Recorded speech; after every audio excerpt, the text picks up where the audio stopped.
So once I found out that I was in a shipping war, I had to look at who was or what policy and who was in charge of the mechanism that created that shipping war. And what I found was an apparatus of joint tenancies worldwide. The main one was through the Universal Postal Union in Bern, Switzerland. It was the head clearinghouse for all fee for freights for mechanics for contracts on planet Earth. I sat down with them for a 3-hour conversation on June 18th, 2003, where the establishment of who I am as Sovereign Postmaster General of planet Earth was clearly laid out. Their words is that I had created my own venue in a now-time scenario, and no one on the planet had ever claimed that venue. No government construct, no postal construct, no sovereign, no one.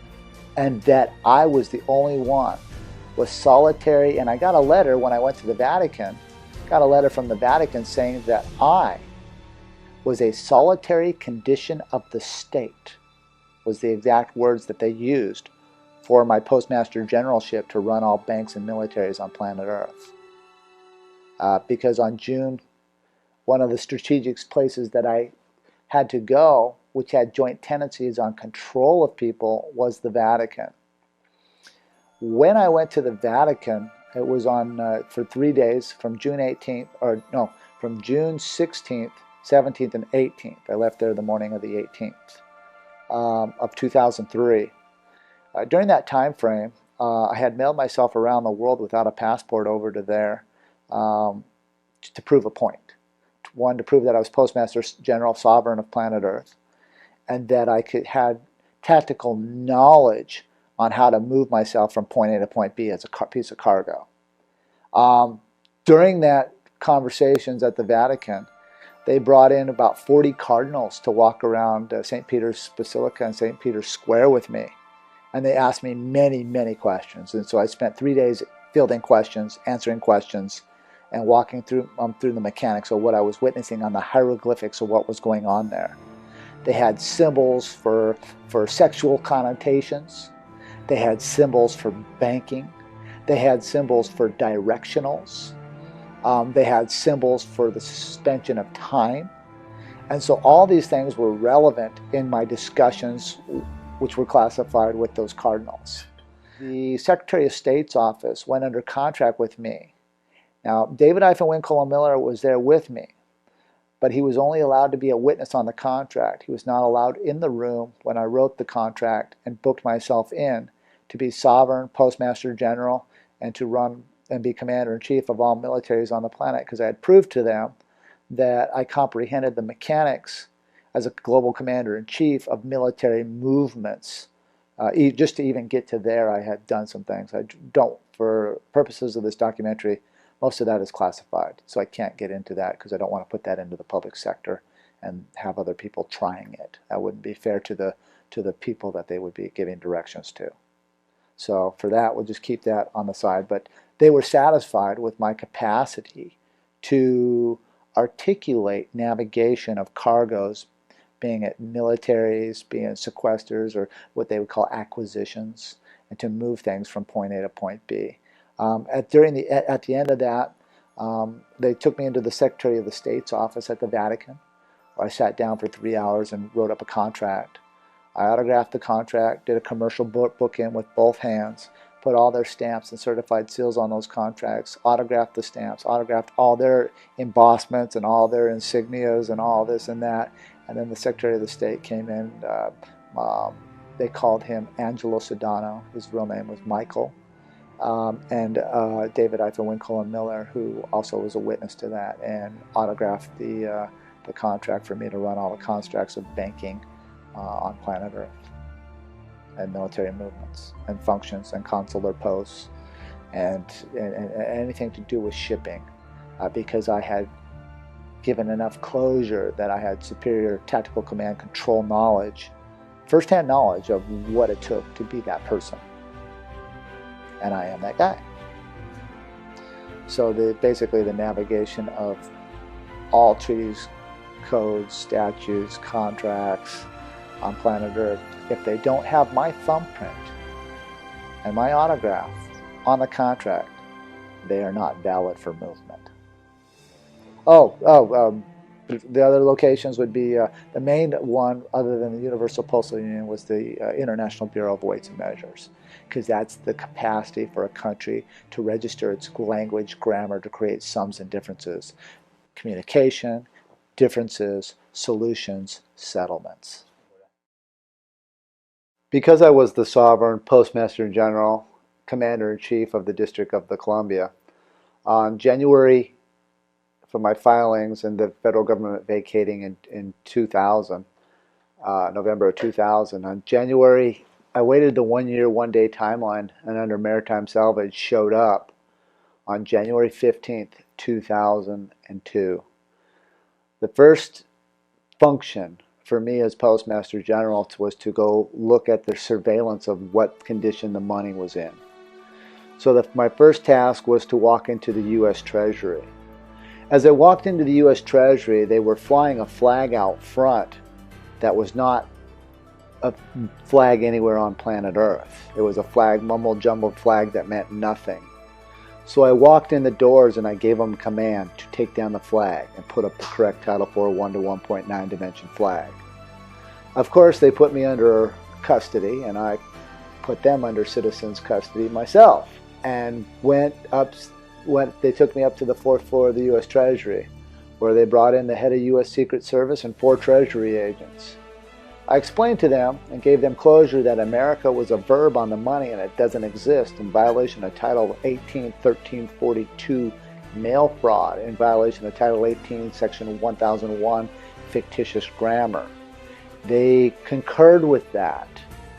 I then turned around and said, you've got to take down the flag because I am the Postmaster General of this country and the correct flag must be flying at the U.S. Treasury. They brought in the head of U.S. Secret Service. They kicked out all Treasury agents. In the room was the head of U.S. Secret Service, David Winkle and Miller, myself, and 2 others. The head of U.S. Secret Service asked me to come over to the window. I went over to the window at the U.S. Treasury. He said this to me: "It is the corporate policy of the United States government to hire stupid people. That way the people way up on top are not accountable for what the stupid people do to the citizens. You are the Postmaster General. You are the Commander-in-Chief, but nobody will believe you." He goes, "Look, are you satisfied?" They took down the flag that meant nothing and placed the Title IV 1 to 1.9 dimension flag and hoisted it up the flag standard. And that was my first function as Commander-in-Chief and Postmaster General in the District of the Columbia. Later that day, I went to the fraudulent grammar corporation called the Federal Reserve. As I walked in the door to the Federal Reserve, I had a judgment, which I have a court performance from the United States District Courts out of Casper, Wyoming, dealing with tax concerns since the IRS was kicked out of the United States in 1999. What that means for the citizens out there: in the year 1999, you were all tricked and fooled. You were told you will no longer sign your checks over for your taxes over to the Internal Revenue Service. Why? Because the Internal Revenue Service has been kicked out of the United States. Oops, one small thing, they forgot to tell you this. They then told you to make out your taxes to the U.S. Treasury because the bankruptcy was over and the IRS ceased to exist in the United States. But because I know the secrets and I know how to order the courts, command the courts open, I commanded the court open to get the performance for the payment of the taxes in the correct communication, parsing, syntax, grammar. There are no laws, there are no rules for correct communication, parsing, syntax, grammar for a performance of the payment of the taxes. Therefore, the federal courts concurred with me and put me on vacation from the performance of the taxes. We filed that in compliance with the Federal Reserve under their foreign banking statutes to register judgments with the foreign bank. The foreign bank being the U.S. Treasury, which it was registered, and the other foreign bank in the venue was the Federal Reserve. When I got to the Federal Reserve, I met with some underlings there. I served in my IRS judgment. So I went on in there and gave them closure that they're at some point and someday they will be using correct communication, parsing, syntax, grammar for the movement of the commerce, or they will simply be leaving the District of Columbia. And we took care of that this last Christmas. It was a Christmas present that I gave to this country at 2018. So I'm not going to give closure about that at this point, but hopefully it'll be in here. Anyway, sat down and they were very upset about it, but they sat there and they listened, and I walked out of there that day. And that was my function, my first two functions in the District of Columbia in 2002. I rewrote and disqualified the World Bank Charter, the International Monetary Fund, the International Monetary Fund Charter, and rewrote a 300-page contract for charter vessel called the Global-Banking-Constitution. In that contract, it dealt with the mechanics of movements of policies of foreign monies in and out of the District of Columbia. Because I am Postmaster General and sovereign of the District of Columbia, I went to the International Monetary Fund and the World Bank in the District of Columbia. I sat down with their attorneys, put my charters out on the table. I placed a sack of silver and a sack of gold on the table. When the attorneys read the contract, they started shaking profusely.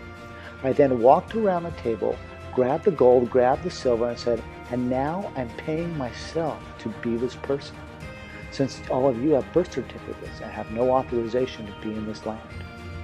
They immediately picked up the phone at both venues. I did it the same day. And they proceeded to call security to throw me out of the buildings. Strong-arming me and pushing me out of the buildings, I went very peaceably. But they were put on given closure, on notice, that they were no longer to be conducting business on that land. Within the same time frame in 2003, on February 20th, 2003, they were having a United States Postal Reform meeting where they claimed the supposed Postmaster General of the United States was scheduled to speak. They put this in front of the Senate Judiciary Committee, where they had 8 senators there, C-SPAN. And so what I did is I sent a surveillance team in front of me to set up and put cameras and videotape me coming in and the causality of consequence of the actual Postmaster General being in the building.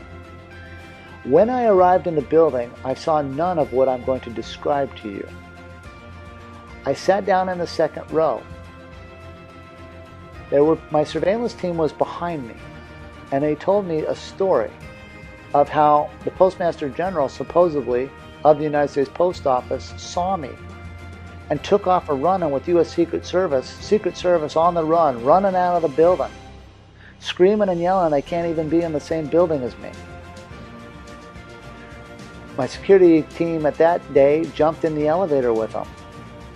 And the Postmaster General, John Potter, was yelling at Secret Service, "Get me away from Russell. Get me away from Russell. He's here, he's here, he's here. I can't even be in the same building as this guy." Said it was a real crack-up. So I didn't get to see any of that. But as that happened, David Winkle and Miller jumped up in front of the Senate Judicial Committee and charged them all with fraudulent grammar and charged them all with treason against we the people. They shut down the C-SPAN cameras and everybody went running out of the room. It was quite a commotion that day. And that was at Hotel Washington, kitty corner in the U.S. Treasury off of Pennsylvania Avenue, right next to the White House, right behind the White House. My next function that year was the same day. We went to the Secretary of the Navy's office where we met with Seaman William Ball at Hansford T. Johnson, who was the Secretary of the Navy at the time, who then autographed our Global Banking Constitution, autographed the stamps, and became enjoinder and signed a lease with us for the Title IV 1-to-1.9 dimension flag for the Secretary of the Navy's office. That same year, I mailed myself around the world without a passport. Mailed myself to Interpol first, which was in Lyon, France. Rewrote the Interpol Constitution, for it was 100% fiction, which means that all words in the Interpol Constitution were fraudulently conveyed with adverbs and adjectives and pronouns, creating false and misleading statements in violation of Title 18, 1001, creating a mail fraud situation in violation of Title 18, 1342, and 1343. They met with me. Of course, they met with me. Once again, I did not have a security team apparatus. They surrounded me with a SWAT team. They pointed guns in my face, and they brought their representatives down because I could smell their fear and I could see it all over them. For I was there, and they know it. 3 days later, I mailed myself into the Vatican, sat down with many, many cardinals and the Secretary of State's office, formulating a contract for myself as Postmaster General and Commander-in-Chief, as well as World Bank banker, to conduct and control all contracts globally for bank constructs under foreign commerce guidelines, which I wrote a constitution and a charter for. They joined with that constitution and charter and autographed the stamps with me, making me a solitary condition of the state for a now space banking, a now space tactical command control of all militaries on the planet. For all militaries, when you go into your military, you're not actually working for the Marines, the Navy, the Air Force, the Coast Guard, the Army. You first must go get your registration with the post office, for you are a postal warrior. When you get your registration with the post office, then you go into your branch of the military service. What does this tell you? It tells you when you get mustered out and charged out of the military, that if you did not go back to the post office and nullify your postal registration with the post office, you can then be brought back in, because under knowledge and negligence you lack the due diligence and education to vacate your usury with that service. So all military employees do not work for the Navy, they do not work for the Army, they do not certainly work for the Marines, they don't work for the Air Force or the Coast Guard, they work for the post office. Why is this? Because you are in a shipping war and you are fighting shipping battles. And I am the Commander-in-Chief of all of that. If you have any questions, please contact me. I will gladly give you the necessary closure to move your cargoes out of harm's way.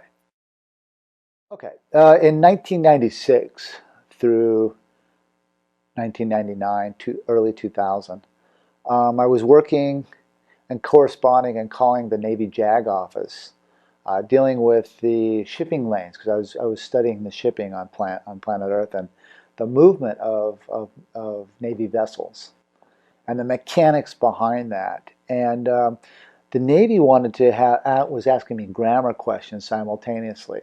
So for every question that I would ask, they would ask a question about grammar. So it was very, very interesting. And later on down in my life in 2003, I saw the fruits of my education when I was educated in the Navy. So we'll get into that along to the short. But in the short run, they were asking me about what it took to make a prepositional phrase, what the verb of thinking was, what was the syntax of the first two prepositions, what location were they? They were a cause and a consequence, then the verb of thinking, and a possession authority after the verb. So they had questions about styles of syntax and now time scenarios in grammar. They had questions about flag etiquette, what I had done with the flag, me, David, and myself. So we were on the phone, or I was on the phone probably twice a week for about 2.5 years, real steady, just asking them questions, because I had the right to ask, because they were public servants. As public servants under a private corporation with the post office, I had the position and the function to ask the right questions, to learn about navigating foreign vessels in foreign waters, flag etiquette, how to check into with port authorities, how to put ships under commission, those sort of mechanics. I learned a lot, tremendous amount, but I also got to teach a tremendous amount about grammar and syntax.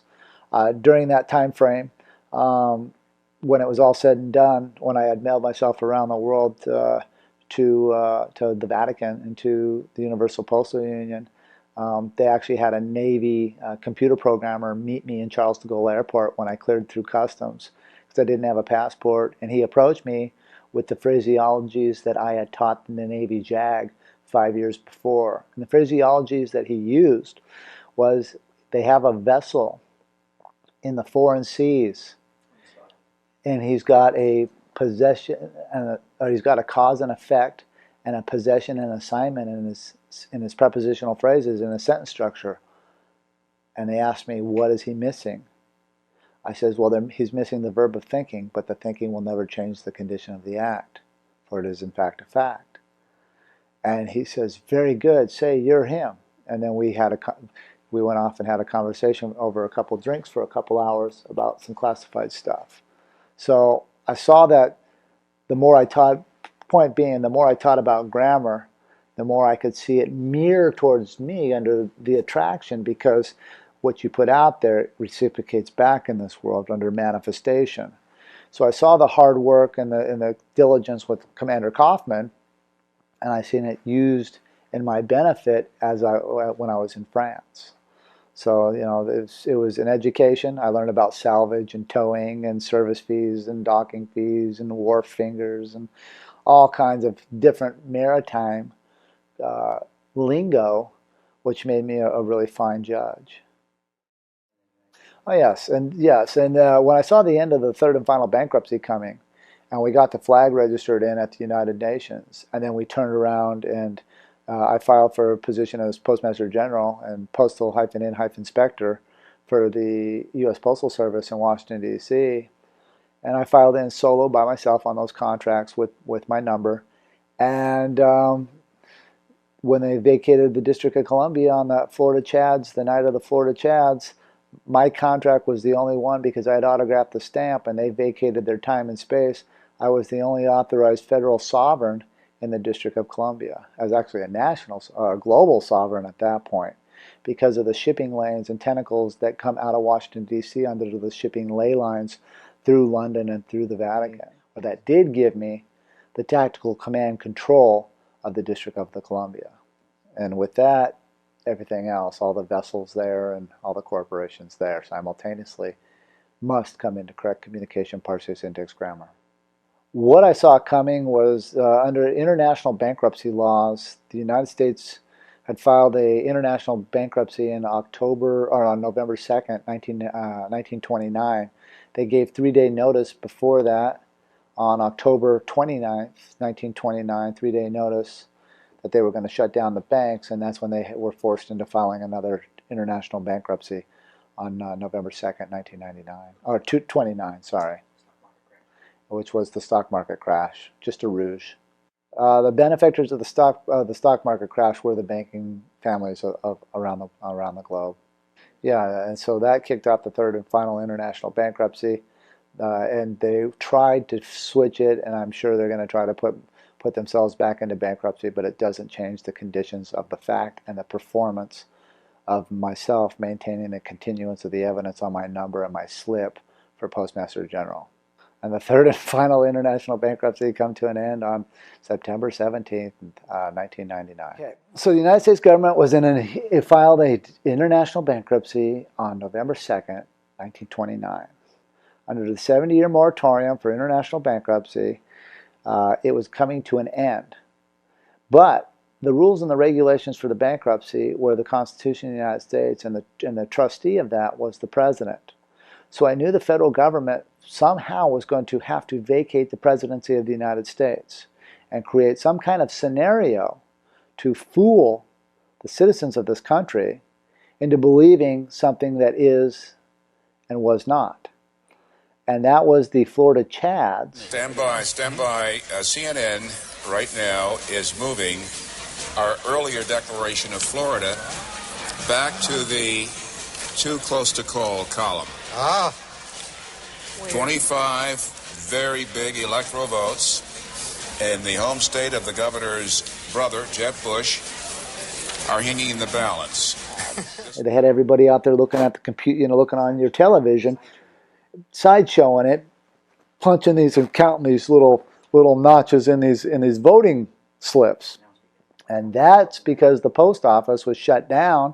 They had no flag, they had no constitution, they just had a bunch of people sideshowing it with their television. They were closed. It's over. And I am the sovereign, I'm the Postmaster General, and I'm the one in charge of the District of the Columbia, for the movement of mails, cargoes, vessels, monies, values, persons. In November and October of 2012, I was ordering the courts open in Washington, D.C. at the United States Court of Claims. The United States Court of Claims sent me an engraving embossment of a all-seeing eye in a pyramid. When we did the research, David Winkle Miller and myself, on what that hieroglyphic meant, there was no value to it. What that means is we went down to the U.S. Post Office, we went to the United States Department of Engraving, and there was no cognition of the certified seal with an all-seeing eye into a pyramid for the United States government.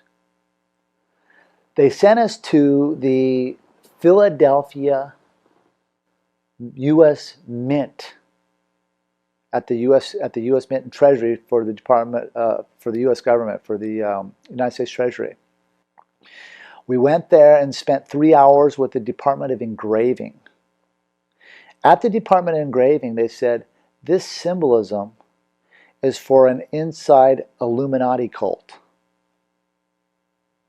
We have no jurisdiction in its function, and even why it's on a contract for the United States judicial system. It's a code. So we took a mirror and looked at it backwards, and it told us to go to the Philadelphia Benjamin Franklin Post Office. On December 20th of 2012, David Winkle Miller and myself, Russell J. Cullen Gould, walked into the Benjamin Franklin Post Office. Now, the museum was closed at the Benjamin Franklin Post Office, but we needed to get in there and read technical documents that were on display in the museum.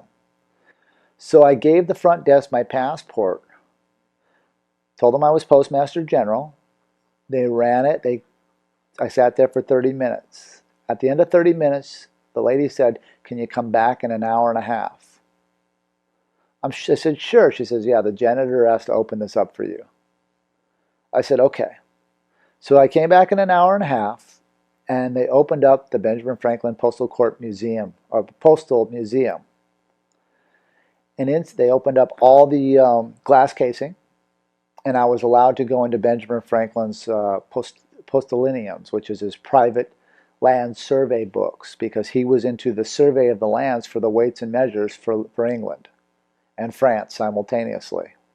So he was Postmaster General of Canada, and he was the Postmaster General of the colonies here in the United States.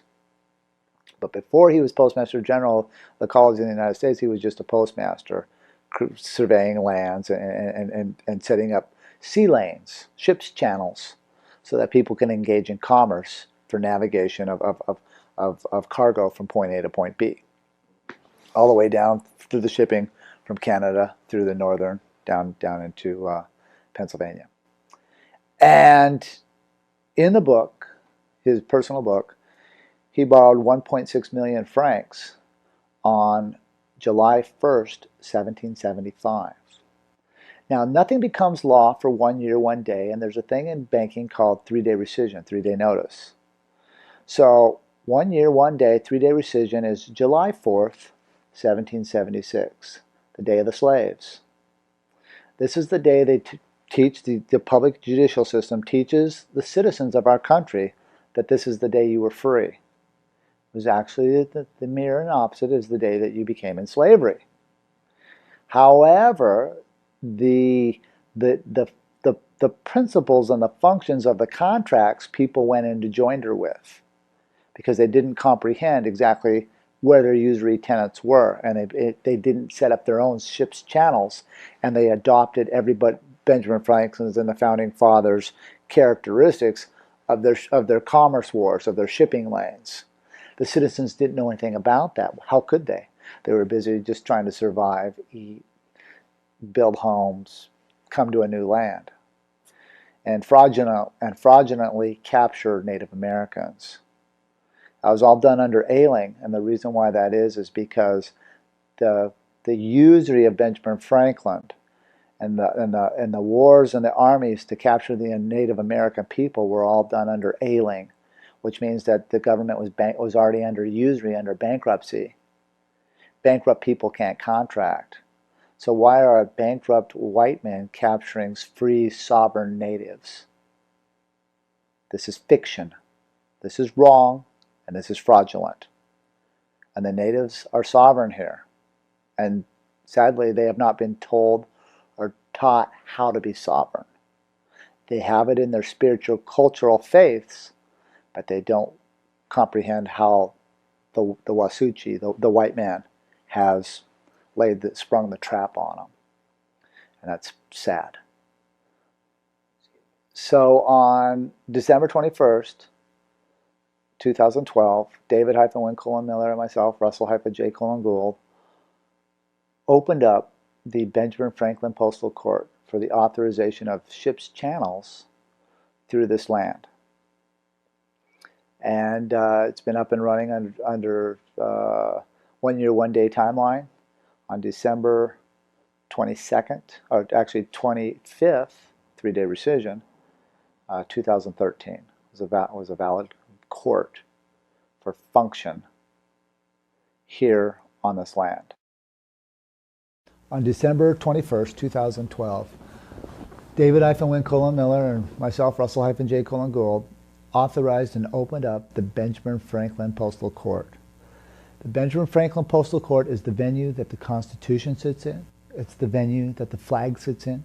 It's the venue that the court sits in. It's the venue that the survey for land for load recovery sits in. And it's the venue that the citizens can come to for the right of the grievance. And that's the Federal Postal Court that David-Win Miller is speaking about. And that's the actual Federal Postal Court of what used to be the United States. And it's the nativity location of the Post Office for Land Survey in the geographic North American continent. Because Benjamin Franklin was a Postmaster General also of Canada simultaneously, creating joinder for the North American continent. And I've reopened it and authorized it with my authorizations, with my continuance of the evidence, with my flag, with my sweat equity to never surrender the flag, so that citizens and corporate employees can have safety within a now space scenario.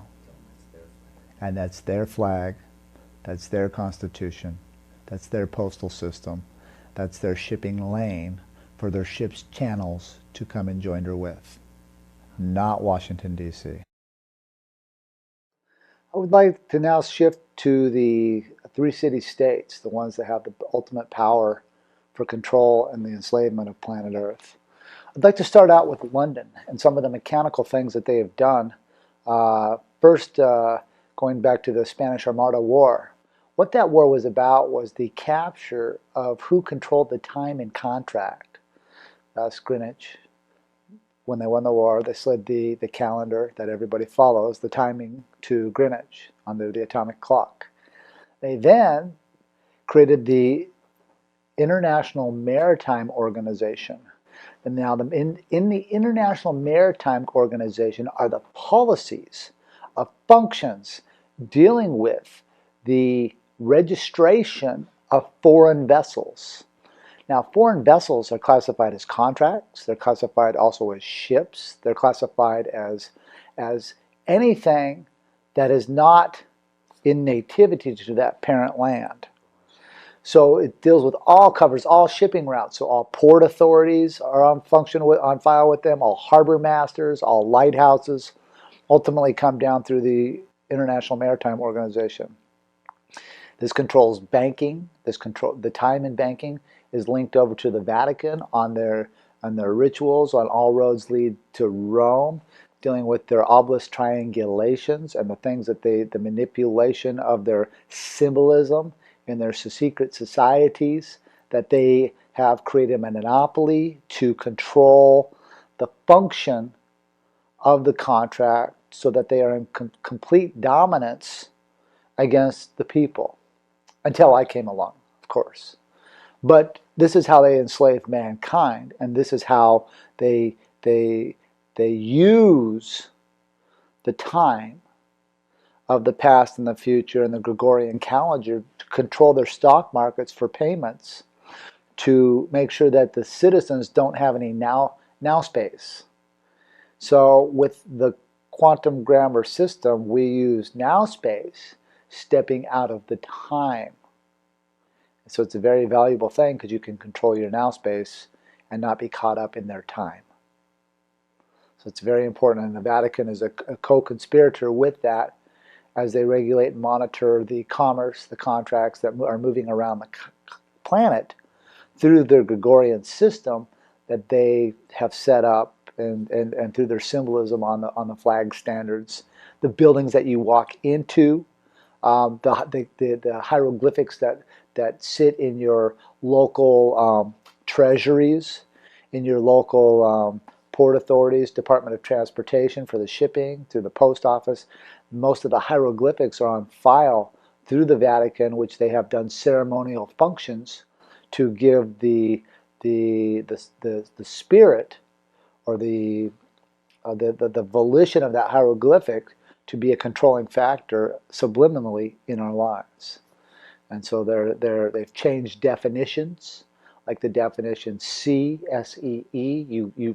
Most citizens would think that it means to look at someone, but in a legal connotation, it means to look through the Pope's and the diocese authorization, the pontiff's authorization. So you don't have, so you go into court and the judge will stand up and go, you'll have people talking this and that and saying, the judge will go, well, you people can't see what you're doing. And everybody's like, what do you mean we can't see what we're doing? But he's not telling them the definition of SEE means to look through the Pope's authorization, where he's functioning under the Basilica, the National Shrine of the Immaculate Conception, to keep everybody in a tomb. That's why you have judges' chambers, so you can go into the tomb. We have claims of the life to move our citizens out of the tomb. So this is how a controlling factor that they use their court systems through the Department of Transportation, through the bills of the ladings, to control and navigate you from point A to point B. London and the Vatican are a big part of those roads. The other function of power is the actual physical force, which is the Vatican gives the commands through London to move the militaries, and the big function of command is in Washington, D.C., is the Pentagon. And they too are engaged in authorizations that they believe that they're bound to. But because of the end of the bankruptcy in 1999, the Pentagon has lost the joinder with the Vatican, the joinder with London. So they don't have to comply with that because they're under contract with me through the flag with the Secretary of the Navy's office as a prize, which they've signed the lease with to create joinder with me as Postmaster General, Commander-in-Chief, and Muster Master on February 20th, 2003. The joinder between the Pentagon and the Vatican dealt with the usury of the hieroglyphics. So when you walk into and you look at the flag standards on top of the flags, and you look at the hieroglyphics when you walk into the Pentagon, they were the same joinder symbolizations, or symbols of what you see flying at the Vatican in Rome.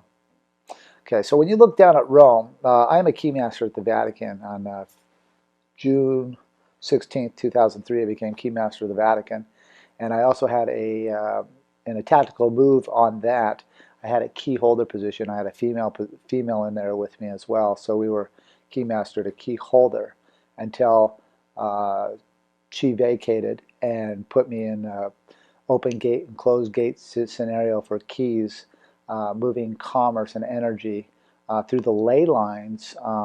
So what that means is when you look at the Vatican and you look down at the Vatican, you'll see a symbol of what you see as a keyhole, but it's also the symbol of a womb, of a female's womb.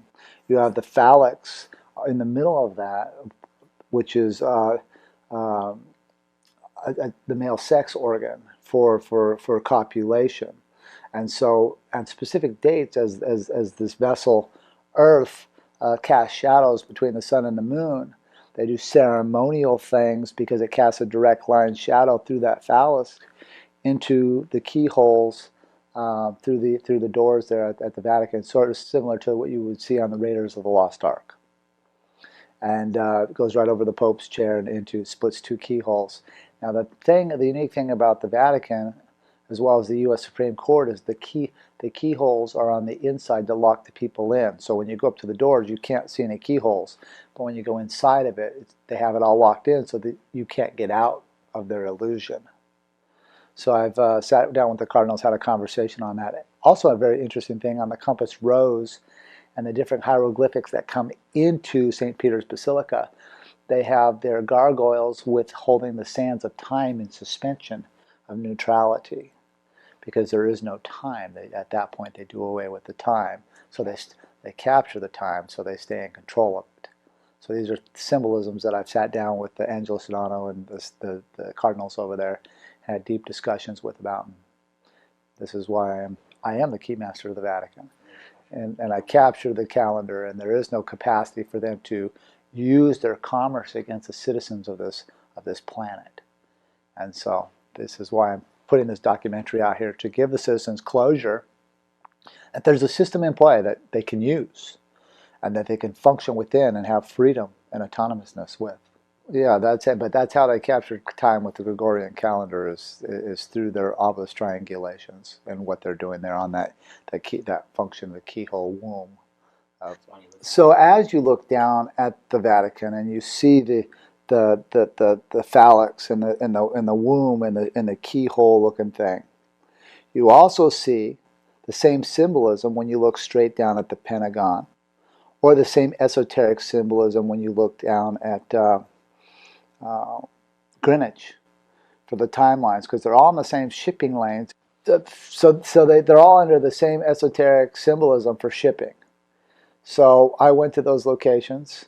I mailed myself in those locations, and how I did it at the Vatican is I mailed a contract in there, and I gave them a call on the phone at 2 in the morning for 45 days. For 45 days, they spoke to me in Italian. At the end of the 45th day, I told them that I'm getting on the plane tomorrow, and I will be there in 3 days. Their words to me were, "We'll see you when you get here." So when I got there, I went to the post office and filed my contract under 3-day notice. When I came out of the post office, there was a nun waiting for my partner David Eifenwinkle Miller and myself, who told us she had been studying the quantum grammar for 5 years because we syntexed the Bible, proved it 100% fraud, and the Vatican was studying the correct parse syntax grammar on all Bibles on planet Earth. And she said, "I'm come here to give you guys carte blanche to go anywhere you want in the Vatican." So they gave us a tour, and we got to go wherever we wanted at the Vatican and meet the people and talk about the grammar and the hieroglyphics of what we were seeing and what we had created. So that was very, very, very interesting and very neat. So I just wanted to add that caveat in here. When you look down at the Pentagon, and you look down at the same shipping lanes, ley lines, inside the Pentagon sits a post office, U.S. Post Office. But that post office is closed, for there's no authorization for the Pentagon to ship anything out of the Pentagon. And the reason why that is because I filed a contract in with them as Postmaster General, and they wouldn't freight forward the bills of the lading. Since they won't freight forward my bills of the lading, and I am the Postmaster General, I had to close the location, which I did. So they're functioning right now in fraudulent means, and they know it. And they don't have the power to move soldiers, they don't have the power to move contracts, they don't have the power to do anything. They have the trickery of planet Earth because they haven't told anybody the truth, but they don't have correctness. So the way that they're conducting contract on this now, or in this now space, is wrong. But before I came along, London controlled the money, the Vatican controlled the time through the Gregorian calendar, And the Pentagon was the enforcement of those contracts, of the time and the money.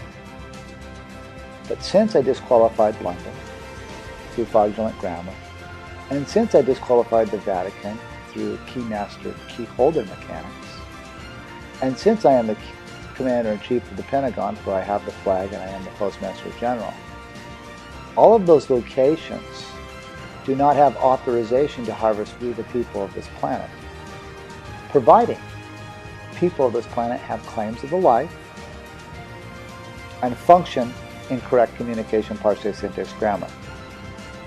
In this documentary, you will witness my former corporate partner, David-Winkle and Miller, give closure on how the grammar works.